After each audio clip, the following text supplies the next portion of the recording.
He drank a lot and he got violent. I witnessed things that no child should ever witness happening to their mom. Yeah, about 13, 14 years old is when I started experimenting with methamphetamine, cocaine. Didn't have a care in the world, even though I was a father at this time, you know? It was about getting high. Went to bed thinking about it, got up thinking about it when I did go to bed. Carl actually died twice in a helicopter before they got him there. I didn't know if he was going to be coming home alive or dead. Because I was a drug addict. I can numb myself and run. He's always been the guy I've always wanted to be with.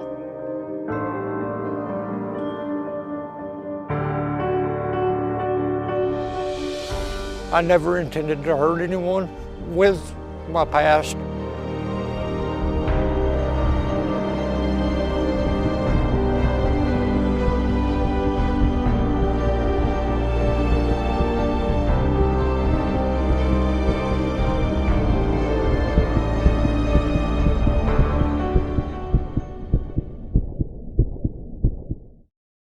Watch this film as part of the online version of the Her Vision International Film Festival starting August 7th until September 8th. Get your tickets at www.hervisionfilmfestival.com. Now on with the interview.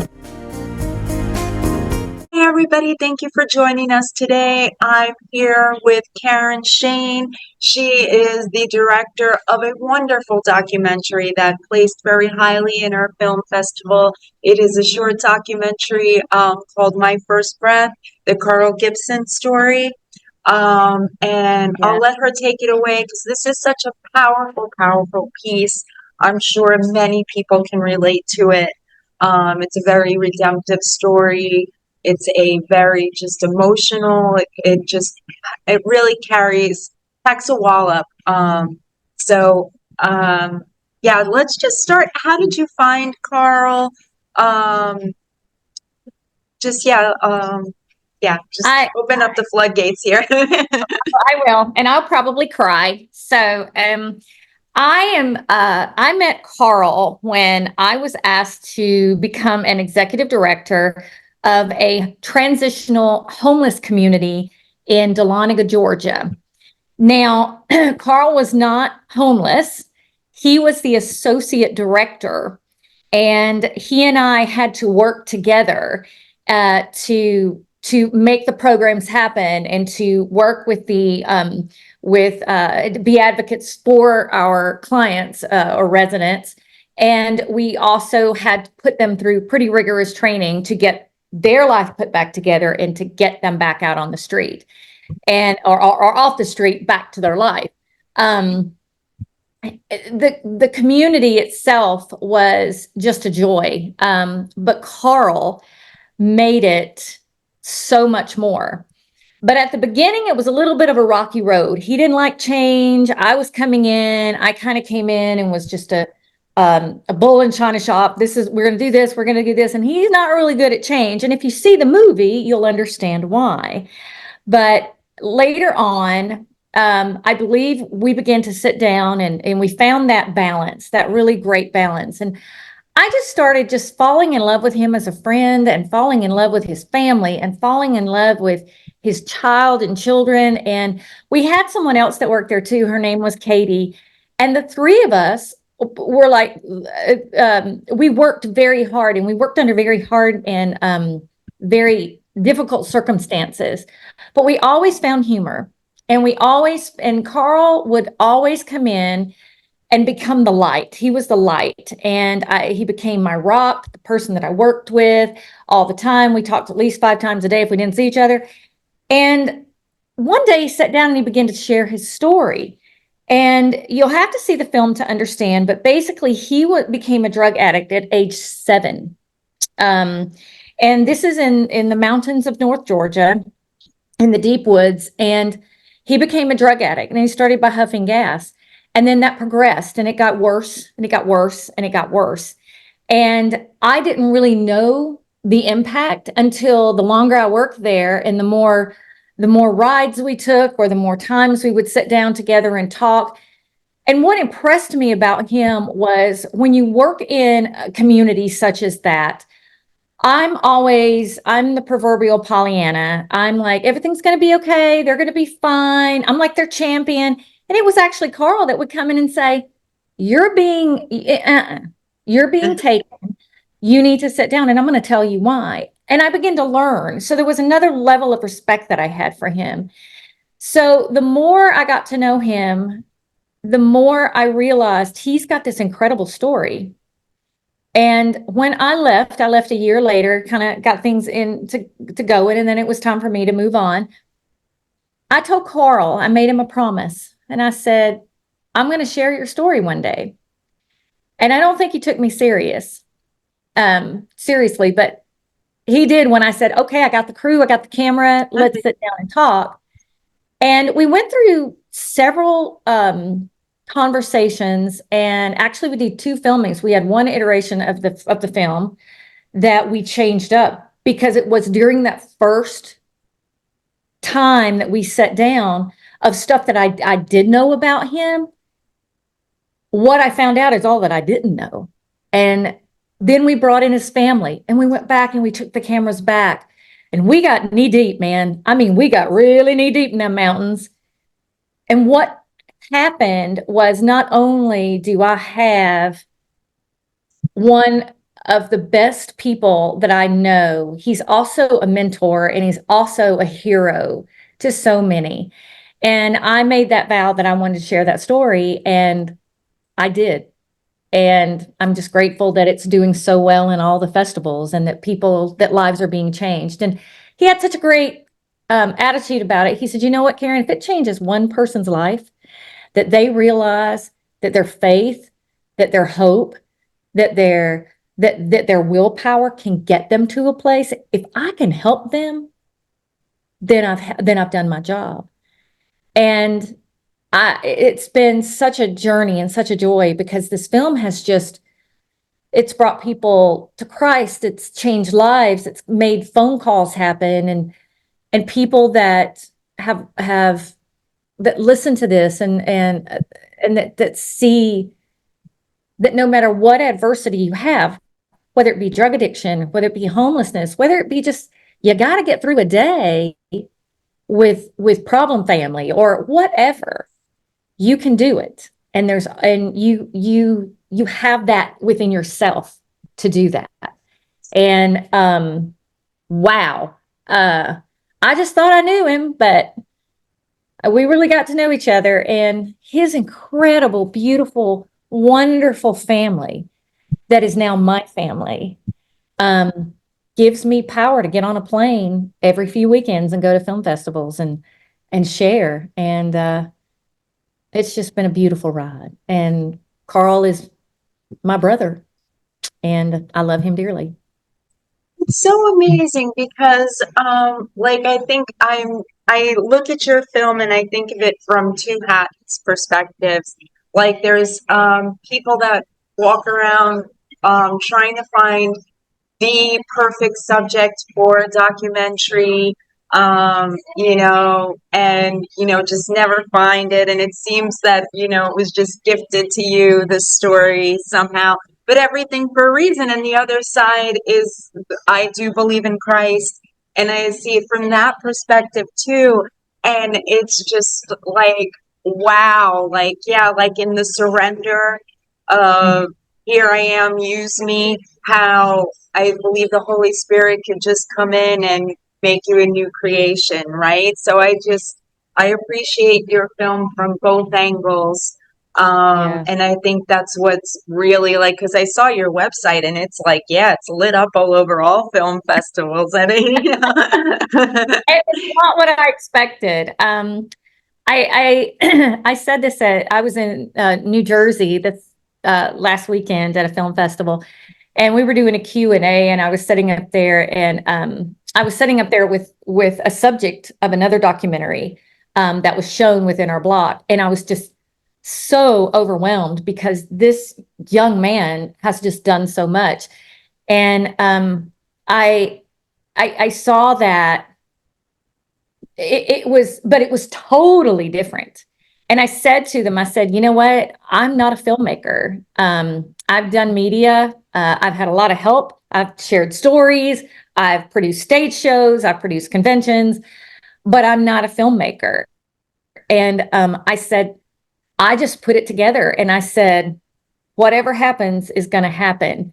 I never, ever expected to be flying all over the country and really able to continue to be a minister of hope and a faith through Carl's story. And it's just a great journey. And I have to give so much credit to the crew. Kia Naka, who lives in Canada, she is the co-executive producer, as well as Matt Scott and Tyler Goins, who are such a joy. It really was never work. The work came when the emotion was there. The work was really on Carl, but for us to be able to craft that, everybody in our team had such a unique talent and everybody brought it. And we live in Atlanta, Nashville, and Canada. Wow. And how it happened has just been amazing. It's been so much fun.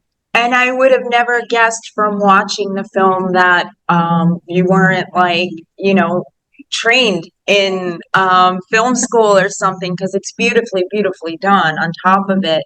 But I believe that when you have that passion for something, that passion to tell that story, it just, it's undeniable. It just leaps off the screen at you, right? So that's, yeah. I told my mom, I said, Mom, I just have this connection that I need to tell the story. I just have this connection with Carl, and I just feel like I need to tell a story. And finally, one day, my mom turned to me and she said, it's not about a connection. This is a conviction, and you need to. And I went, okay, well, I don't know what I'm doing, but I can call people who do. And, and it was great because I knew the story. Kia is a phenomenal graphic artist and a unbelievable social media and marketing gal. And I just brought her in. I said, you're gonna learn how to produce this thing. We had two people that were schooled with cameras, and everybody just, I wish I could explain. There was nothing hard about it, other than watching Carl kind of having to, I don't know, kind of really having to go back in time. And since that time, we've done 2 podcasts together through Unconditionally Her Media. And it's to just listen and then to watch the film and then listen to how far he's come. It's just amazing. So it's been no, it really, like, when people see the film, it just must, like, there must not be a dry eye in the crowd, especially if they've been touched by some kind of addiction, because who hasn't, if it's not yourself, somebody in your family, a friend, a family member.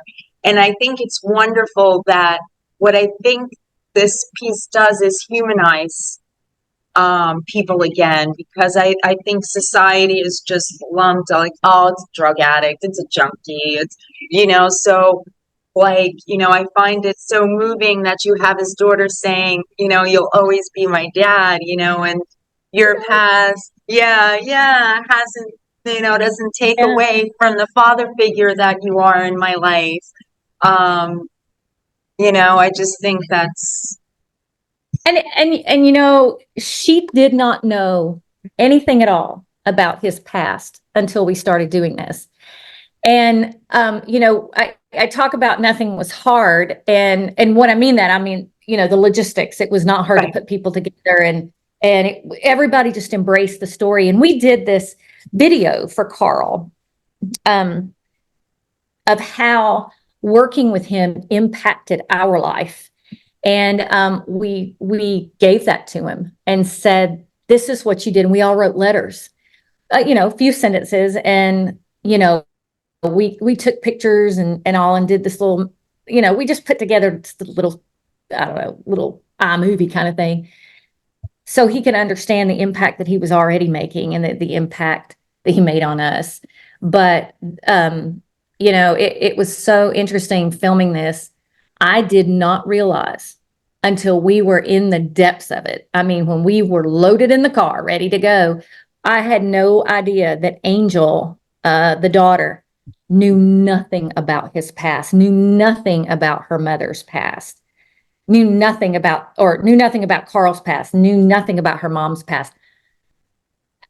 And you're just, and then it was like, okay, it's COVID, shut us down a couple of times, but when we ended up getting ulcers and because it's like, is this family going to be okay? That was probably the hardest, is carrying that burden that, I mean, I even went to my physician and I said, okay, I'm doing this movie that I don't know what I'm doing, but it sounds like a good idea. And I really think I can make an impact, but I think something is physically wrong with me. And she says, you have an ulcer, you're carrying weight, you're carrying this weight. So, but if it helps one person, then we've done something good, and we want to continue that. So Yeah, like I really don't think people that haven't made a film, I don't think they realize the physicality of it.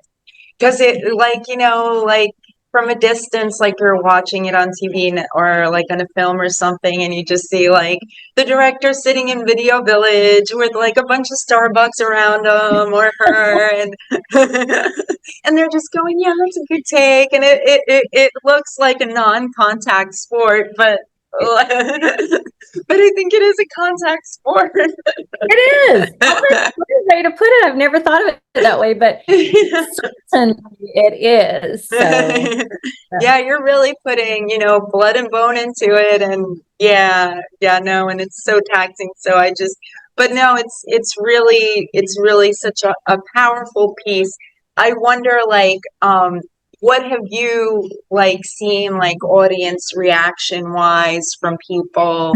Just any like interesting stories or anecdotes you want to add that you've just, So I think my favorite was, I mean, when it's shown, when we can go to the festivals, when it's shown and we watch people cry, and you hear the sniffles, and it usually comes right about the time, Angel comes into play.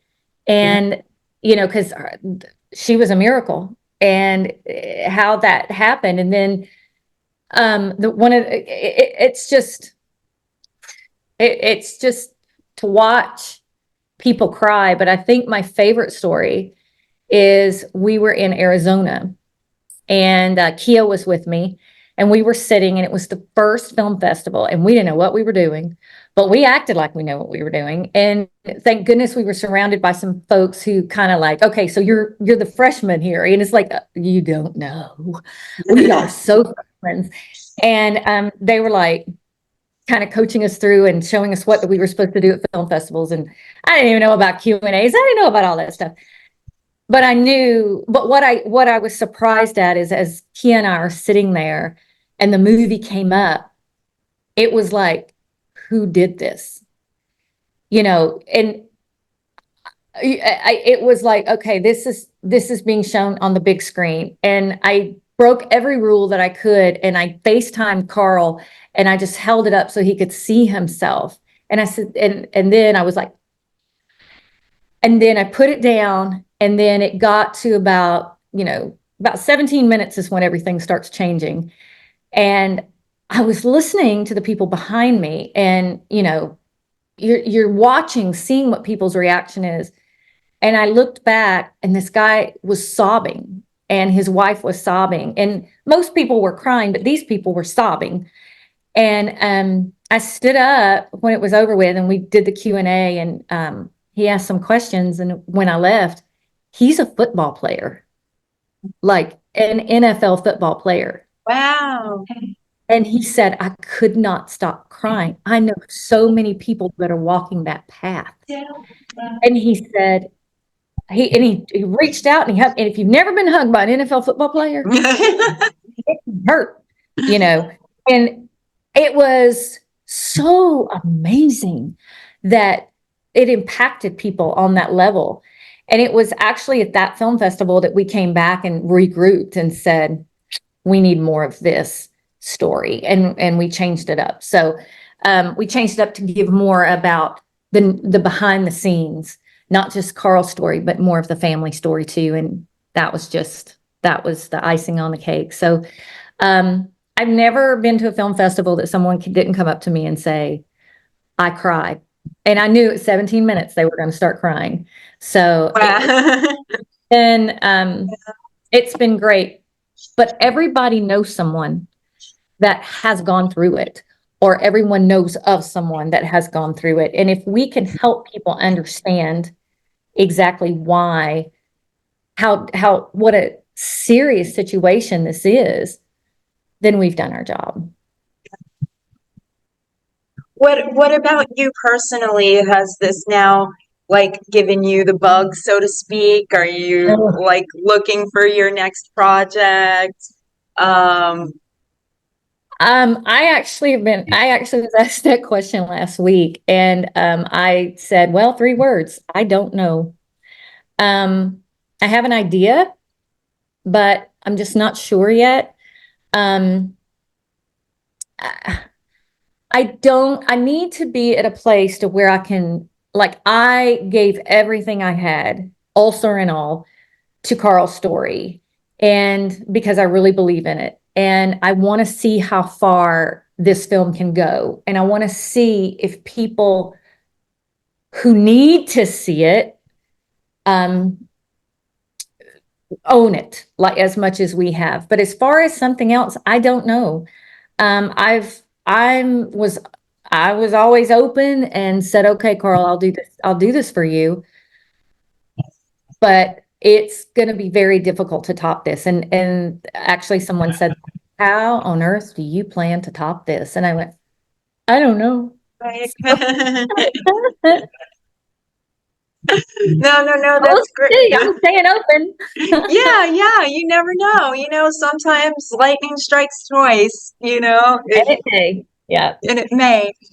I was wondering if you want to talk to maybe what you've been through, because you're a survivor, right? If it's too personal, I totally understand. I could just, you know, edit No, around. I was a cancer survivor. I had cancer. I had a hysterectomy at age 25. And my life has been quite a journey. During that time, I was also, believe it or not, talk about swinging from one end to the other. I was a healthcare administrator, and I was doing that for 26 years. And when I finally gave that up, and I wanted to work with women survivors, and I wanted to do good in the world. It wasn't, and I felt that passion, and I felt that calling, and that's where, the stories began to develop. And I began to work with folks that were very schooled in helping me tell stories.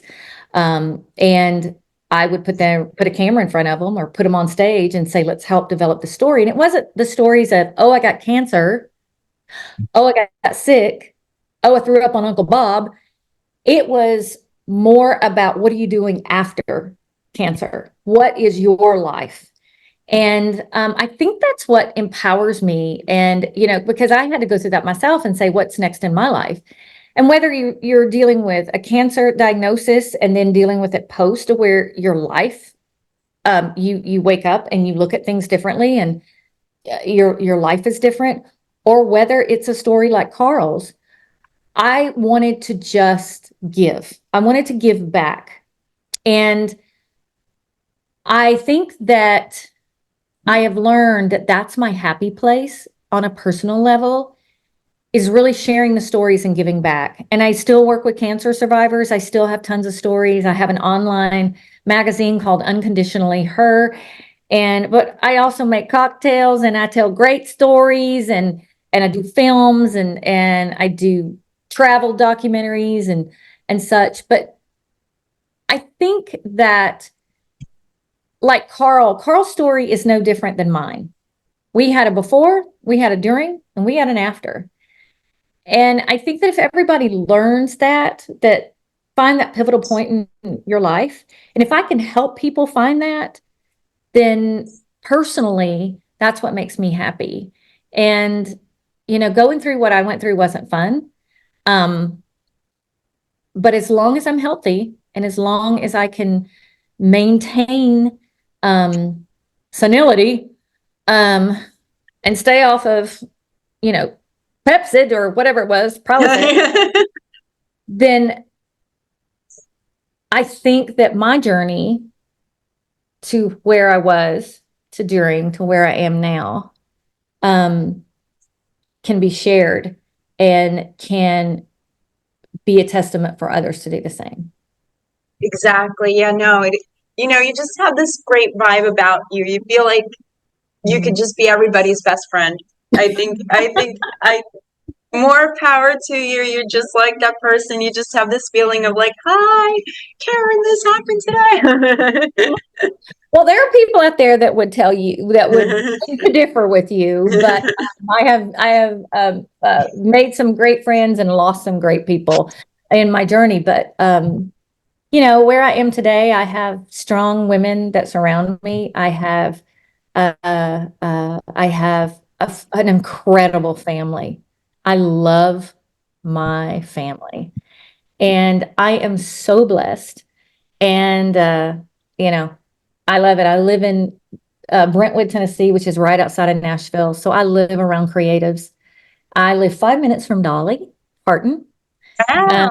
I live 5 minutes from Dolly Parton, and it's you live in this world of creativity, and you just, I think the world needs to be more like Dolly. I'll share that. We'll all be better. So do you see her like, oh, there she is again? Like, You know what? Here's the weird thing. Oh my goodness. I have gone to coffee shops. I used to have meetings in a Starbucks, and I would see Keith and Nicole all the time. Keith Urban and Nicole Kidman. wow. See them all the time. One thing you think about it, they come sit down beside you, and they're having their coffee and their muffin after they've worked out or whatever. And yes, Nicole Kidman is stunning. That is not Hollywood. There's no Hollywood. That is Nicole. Wow. And Martina McBride, Faith Hill, Jelly Roll I run into. It hurt. Christian contemporary artist, Natalie Grant. You run into people all the time here. I've never seen Dolly. I have never seen Dolly. Maybe it'll happen. I hope so. Maybe we'll send her the film. Say, hey, I live 5 minutes from you. Just wanted you to know. And I named my dog after you. So, Aw. That's so awesome. Wow. Wow. I really just appreciate your work. I don't know.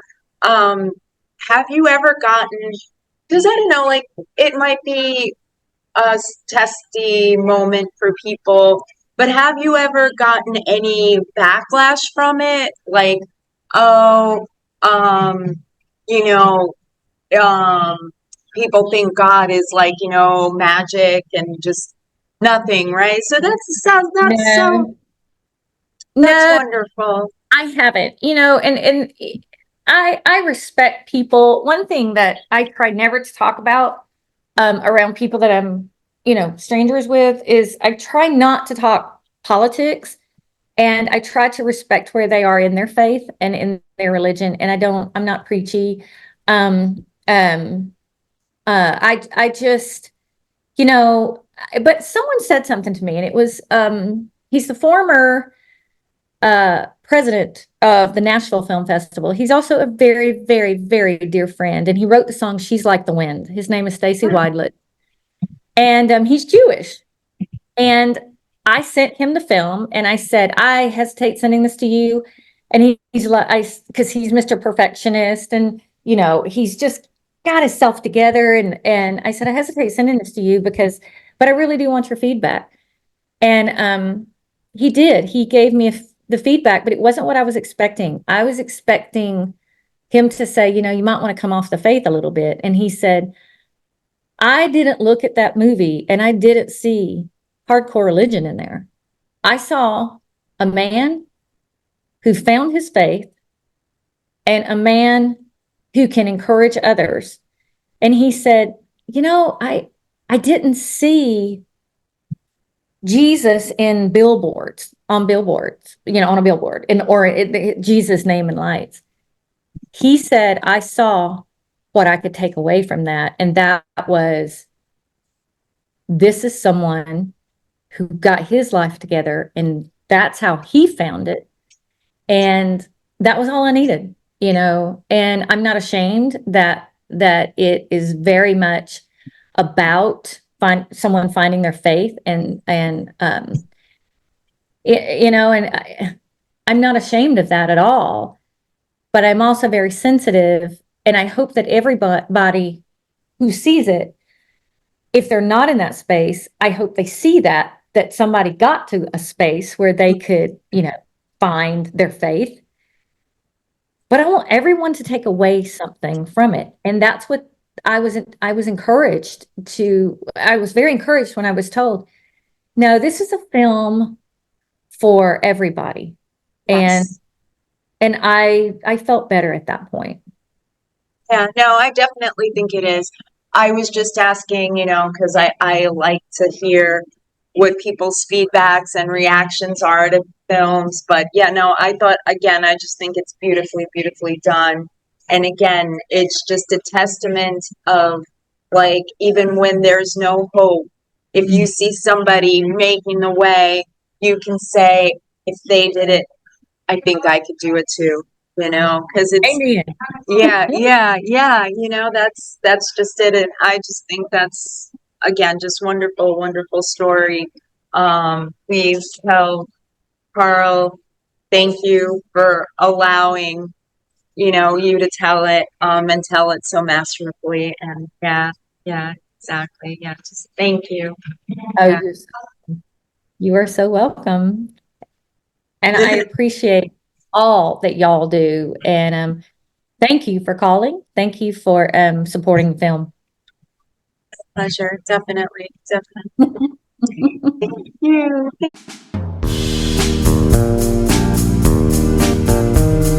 Watch this film as part of the online version of the Her Vision International Film Festival starting August 7th until September 8th. Get your tickets at www.hervisionfilmfestival.com.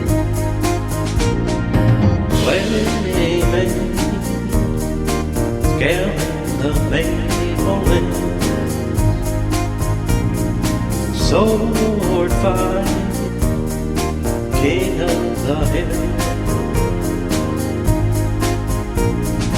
Fireflies and jars to buy him, wonder bars and dungarees.